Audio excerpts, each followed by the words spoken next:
أذلة. وقال النبي صلى الله عليه وسلم: خيركم من تعلم القرآن وعلمه. صدق اللہ العظیم. فضائے بدر پیدا کر فرشتے تیری نصرت کو، فضائے بدر پیدا کر فرشتے تیری نصرت کو، اتر سکتے ہیں گردوں سے فرشتے بھی قطار اندر قطار اب بھی. میرے عزیز دوستو اور عزیز طلباء، اور رمضان المبارک کا یہ دوسرا عشرہ چل رہا ہے. اس بابرکت اور مقدس مہینے کی 17 تاریخ کو، یعنی 17 رمضان المبارک کو، اسلام کا سب سے پہلا غزوہ بدر کا معرکہ حق اور باطل کے درمیان پیش آیا.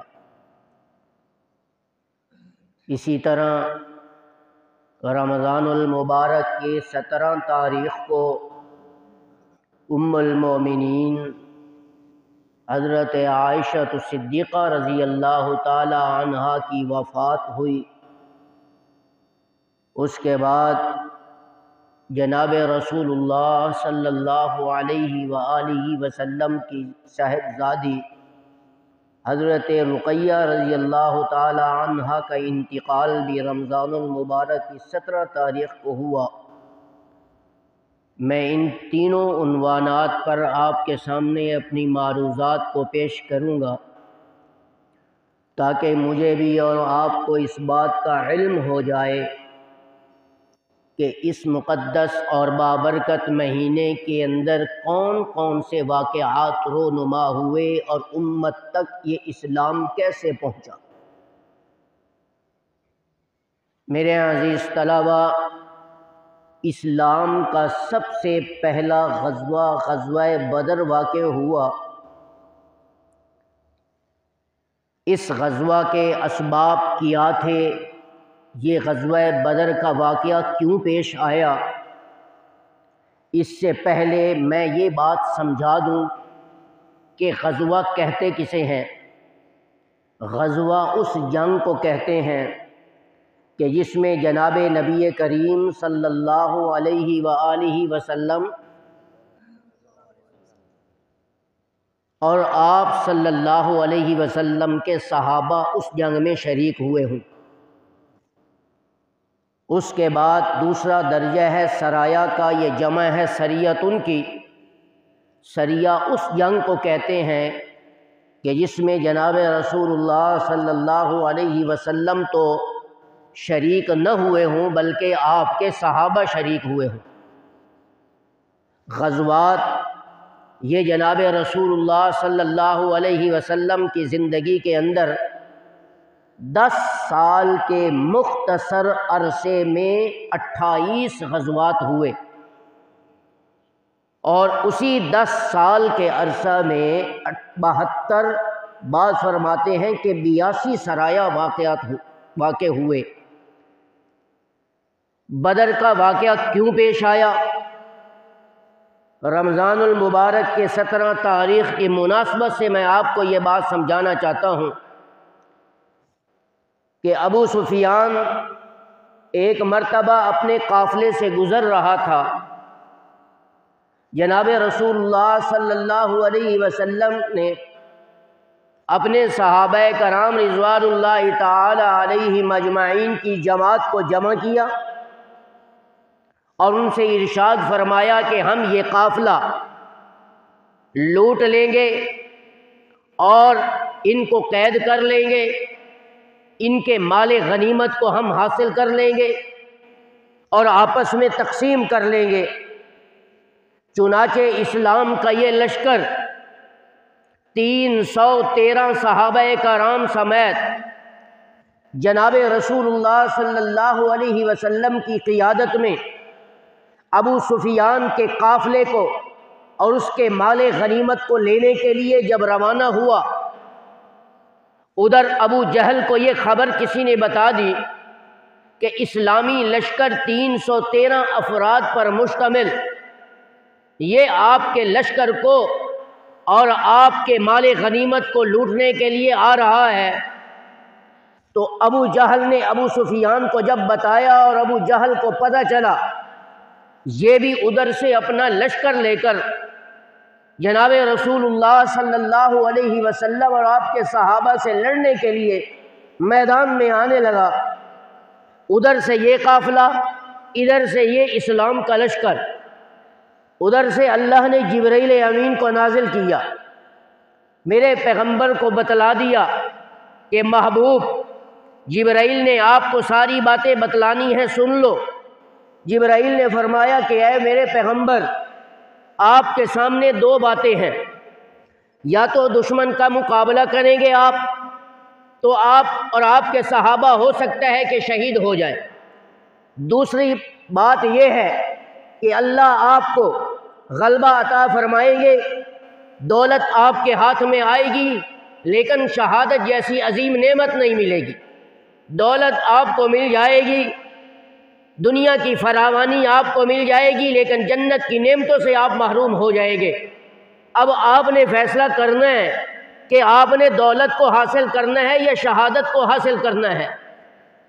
جناب رسول اللہ صلی اللہ علیہ وسلم نے جبرائیل امین کے جانے کے بعد اپنے صحابہ کو جمع کیا اور صحابہ کرام رضوان اللہ تعالی علیہم اجمعین سے مشورہ کیا کہ آپ نے مجھے یہ بتانا ہے کہ آپ نے مال غنیمت کو حاصل کرنا ہے، دولت کو جمع کرنا ہے، یا پھر شہادت جیسی عظیم نعمت کو حاصل کرنا ہے۔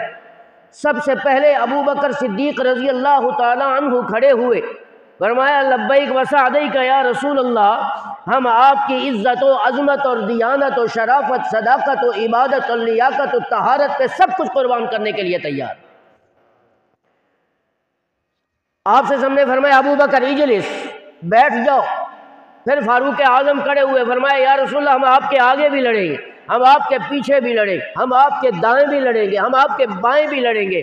ہم اس قوم کی طرح نہیں ہیں جو موسیٰ علیہ السلام نے ان کو فرمایا کہ جاؤ دشمن کا مقابلہ کرو، تو انہوں نے کیا جواب دیا کہ یا موسیٰ اذهب انت وربک فقاتلا انا ھاہنا قاعدون، کہ تم اور تمہارا رب اس کے لیے جو ہے وہ جانے، ان سے لڑے، ہم تو بھئی یہاں بیٹھے ہوئے ہیں، ہم اس قوم کی طرح نہیں ہیں۔ آقا آپ جو ارشاد فرمائیں گے ہم آپ کے حکم پر اپنا سب کچھ لٹانے کے لیے تیار ہیں۔ پھر اس کے بعد آقا نے فرمایا فاروق اعظم تم بھی بیٹھ جاؤ، میرا مقصد کچھ اور ہے، میں کچھ ان لوگوں کو دیکھنا چاہتا ہوں جو انصار مدینہ سے تعلق رکھنے والے ہیں، جنہوں نے خطوط لکھ کر، جنہوں نے دعوت دے کر ہمیں اپنی طرف بلوایا ہے، میں ان کے ایمان کو دیکھنا چاہتا ہوں کہ ان میں سے کون کھڑا ہونا چاہتا ہے۔ اس کے بعد جب یہ بات سنی گئی، مقداد ابن اسود کھڑے ہوئے، یا رسول اللہ میں حاضر ہوں۔ آپ نے فرمایا کہ آپ بھی بیٹھ جاؤ، انصار مدینہ والے کھڑے ہو جائیں۔ سعد بن معاذ رضی اللہ تعالی عنہ کھڑے ہوئے۔ آپ کو پتہ ہے کہ یہ سعد بن معاذ کون تھے؟ جب یہ اس دنیا کو چھوڑ کر گئے، تاریخ بتاتی ہے کہ ان کے جنازے میں 70,000 فرشتے آسمان سے اتر کر ان کے جنازے میں شریک ہوئے۔ ہاں، ہمارے جنازے کیا ہوتے ہیں کہ ہمارے جنازوں میں تو ہمارا اپنا ہی شامل نہیں ہوتا، یہ تو ہمارے جنازے میں نہیں آیا تھا تو میں نے کیا پڑھنا۔ 70,000 فرشتے سعد بن معاذ کے جنازے میں شریک ہوئے۔ سعد بن معاذ کھڑے ہوئے، یا رسول اللہ ہم آپ کے بات کو پہچان گئے ہیں کہ آپ کیا کہنا چاہتے ہیں۔ آقا ہم تو وہ انصار مدینہ ہیں کہ آپ حکم فرمائیں، ہم آپ پہ اپنا سب کچھ لٹانے کے لیے تیار ہیں۔ انصار مدینہ میں سے یہ سعد بن معاذ کھڑے ہوئے۔ اس کے بعد آپ صلی اللہ علیہ وسلم نے جنگ کی کچھ حکمتیں بیان فرمائی۔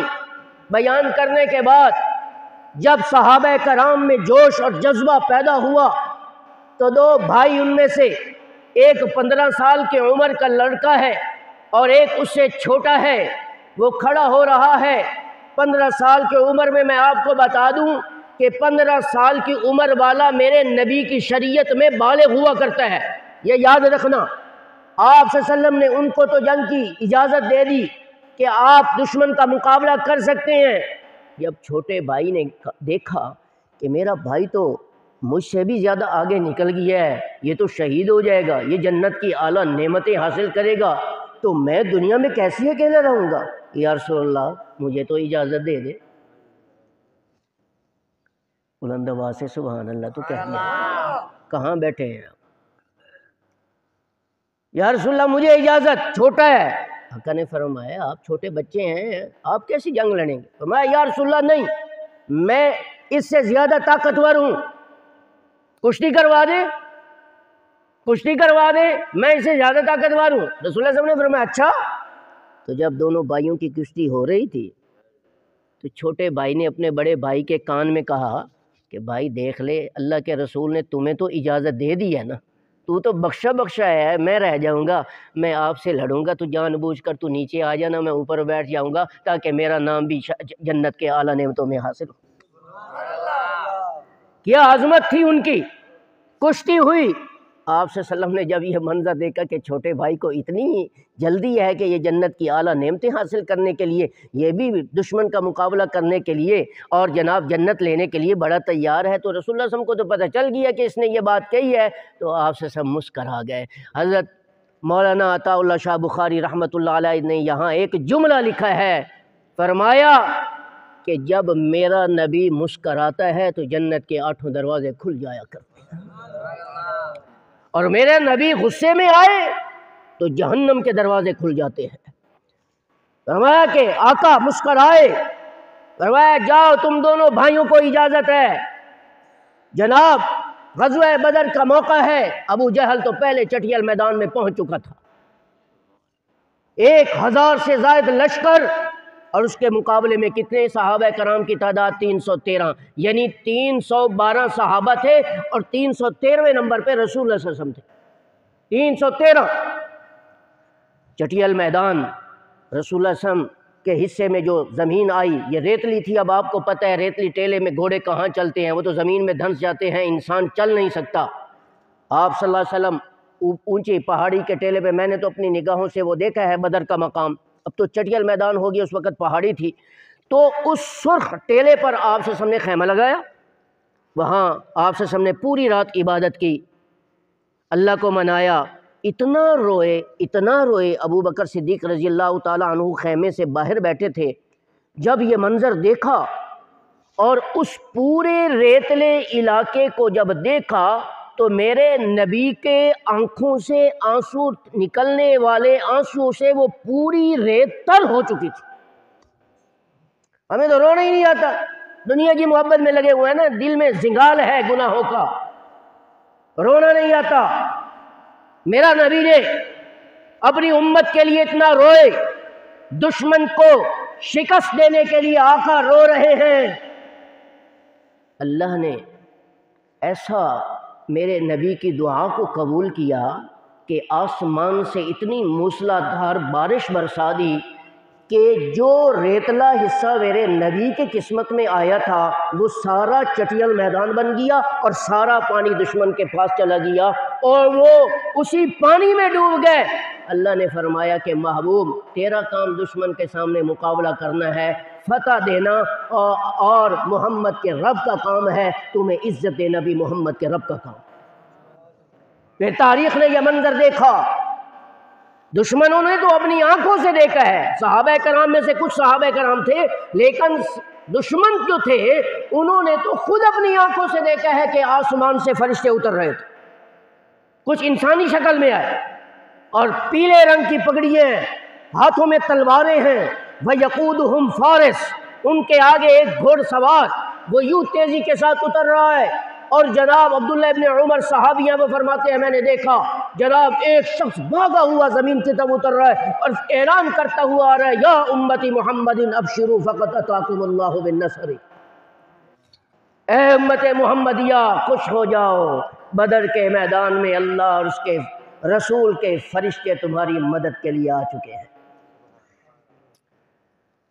آسمان سے فرشتے اترے، بدر کا میدان ہے، دشمن کو شکست ہوئی، کچھ صحابہ شہید ہوئے، 14 صحابہ کرام شہید ہوئے، عبید بن الجراح رضی اللہ تعالیٰ عنہ جیسے کچھ بعد میں شہید ہوئے، سمجھ آ رہی ہے؟ تو اللہ نے بدر کے میدان میں جناب رسول اللہ صلی اللہ علیہ وسلم کو اور آپ کے صحابہ کو فتح عطا فرمائی۔ رمضان المبارک کے 17 تاریخ اور جمعۃ المبارک کا دن تھا۔ آپ صلی اللہ علیہ وسلم روزے کی حالت میں، آپ کے صحابہ روزے کی حالت میں دشمن کا مقابلہ کر رہے ہیں، اور آسمان سے خوشخبریاں آ رہی ہیں کہ محبوب آپ بھی کامیاب، آپ کے صحابہ بھی کامیاب، ابو بکر بھی کامیاب، عثمان بھی کامیاب، فاروق اعظم بھی کامیاب، علی المرتضیٰ بھی کامیاب، یہ نام لے کر کہا جا رہا ہے۔ اور آقا نے ان سارے صحابہ کو پھر اپنے پاس بلایا، فرمایا ابو بکر تو بھی جنت میں جائے گا، اور فاروق تو بھی جنت میں جائے گا، عثمان تو بھی جنت میں جائے گا، علی المرتضیٰ تو بھی جنت میں جائے گا، اور یہ سعد بن معاذ کو تو میں خود اپنی آنکھوں سے دیکھ رہا ہوں، یہ سیدھا جنت میں داخل ہو رہا۔